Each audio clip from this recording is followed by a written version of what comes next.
व्यासपीठावर नारदीय कीर्तन परंपरा अत्यंत निष्ठेने ज्यांनी जोपासलेली अशी अनेक बंधू भगिनी आहेत, ज्येष्ठ मंडळी आहेत. पहिल्यांदा मी त्यांनी ज्या निष्ठेने हे सगळं चालू ठेवलेलं आहे त्याच्यामध्ये काही रिच्युअल्स असतात, काही एक पद्धती असते, ती आज कदाचित पाळली गेली नाही. त्याच्याबद्दल मी पहिल्यांदाच आपल्या या परंपरेचे आणि या परंपरेच्या पायिकांचे दोघांचेही मनापासून मी क्षमा याचना करतो की अनेक गोष्टी माहीत नसल्यामुळे कारण या सगळ्या परंपरा ज्या आहेत ह्या शब्दशः पाळणं हे तितकंच महत्त्वाचं असतं. मग त्याच्यामध्ये साथीदारांचा सत्कार करणं असेल, अनेक गोष्टी आहेत, मी त्याचं वर्णन करत नाही. आपण ज्या निष्ठेने त्या सगळ्या पाळत आहात त्या आज पाळल्या गेल्या नाहीत, त्यामुळे मी पहिल्यांदाच दिलगिरी व्यक्त करतो.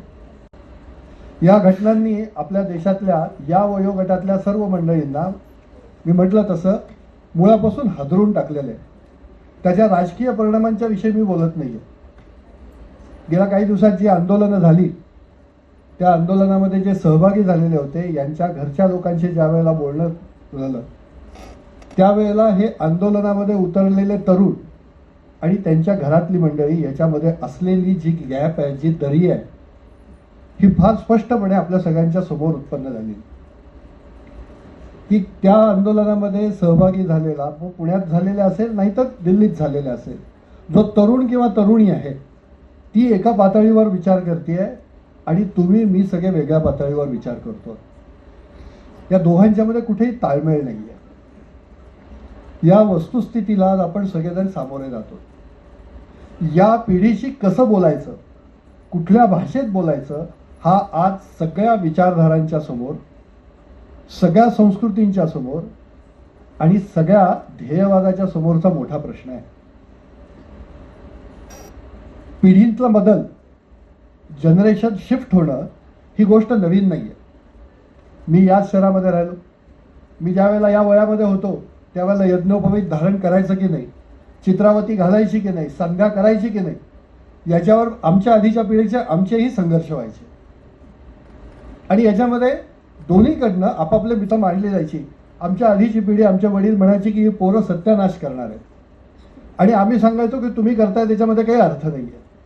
परंतु या दोन्ही पिढ्यांच्या मध्ये संवाद होता. आम्ही बोलत होतो, ते उत्तर देत होते, आम्ही प्रश्न उभे करत होतो. आज आपल्याला सगळ्यांना अशा एका पिढीच्या समोर जायचं आहे की ते आपल्याला प्रश्न विचारण्याच्या लायकीचे सुद्धा समजत नाहीये.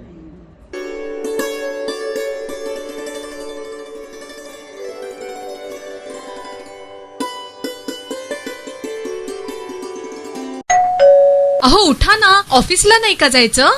अगं मला आज फ्रेशच वाटत नाही, काही करायची इच्छाच नाही. अहो मग तुम्ही आजपासूनच न्यू युनायटेड फार्मसीचे गुड मॉर्निंग चूर्ण घेणं सुरू करा. अपचन, मलावरोध, बद्धकोष्ठ, आम्लपित्त आणि पोटाच्या तक्रारींवर खात्रीशीर आयुर्वेदिक उपाय. गुड मॉर्निंग चूर्ण.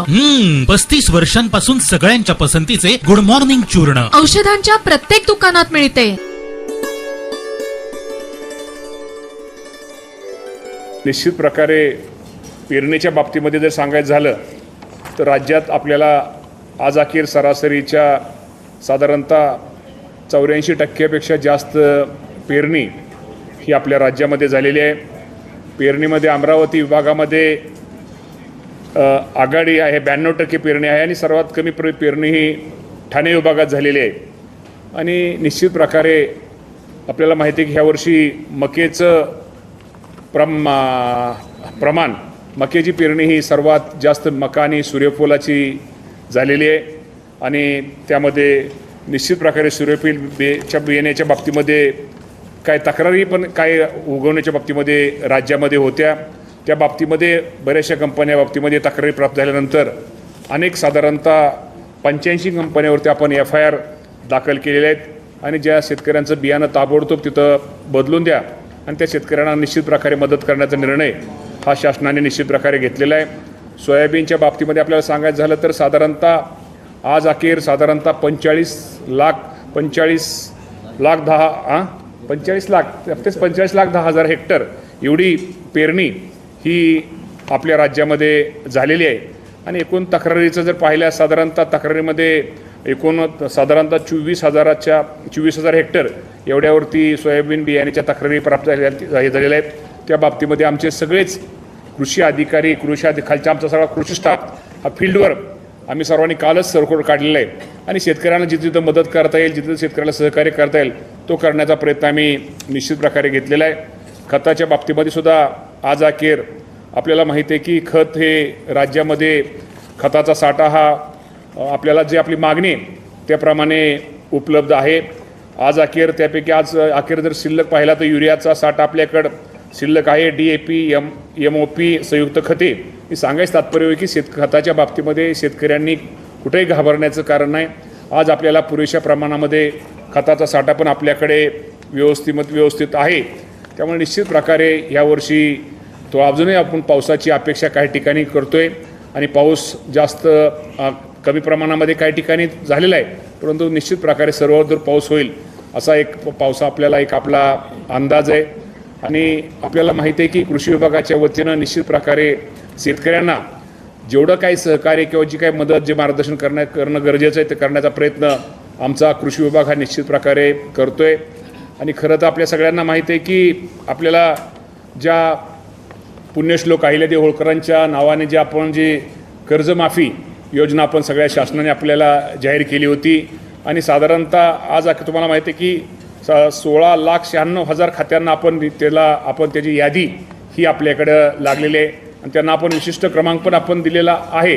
परंतु काही बाबतीमध्ये निश्चित प्रकारे आपल्याला माहिती आहे की जिल्हा मध्यवर्ती बँकेमध्ये अडचण वाटत नाही आहे, परंतु राष्ट्रीयकृत बँकामध्ये शेतकऱ्यांच्या तक्रारी आहेत आणि तक्रारीमध्ये खरं तर ते शेतकरी ज्यावेळेस KYC करायला जातो आणि त्यावेळेस निश्चित प्रकारे त्याचं असणारं कर्ज, त्याची असणारी व्याज आणि रक्कम ह्यामध्ये तफावत दिसते. परंतु मी आपल्या माध्यमातून माझ्या शेतकरी बांधवांना सांगू इच्छितो की आपल्याला माहिती आहे की सरकारने जो आपल्याला हेअरकट म्हणजे आपल्याला माहिती आहे की जो आपल्या राष्ट्रीयकृत बँका आणि राज्य शासन यांच्यामध्ये जे चर्चा आणि समझोता त्यांची जी मिटिंग झाली आणि त्या मिटिंगमध्ये ठरल्याप्रमाणे जरी एखाद्या शेतकऱ्याची रक्कम आज जरी त्याला रक्कम शासनाची जी कर्जमाफी रक्कम कमी दिसत असली तर मी आपल्या माध्यमातून शेतकरी बांधवांना एकच सांगतो, ज्या शेतकऱ्याची थकबाकी ही 2 लाखाच्या आत आहे त्या सर्व शेतकऱ्यांची कर्जमाफी ही केली जाणार आहे.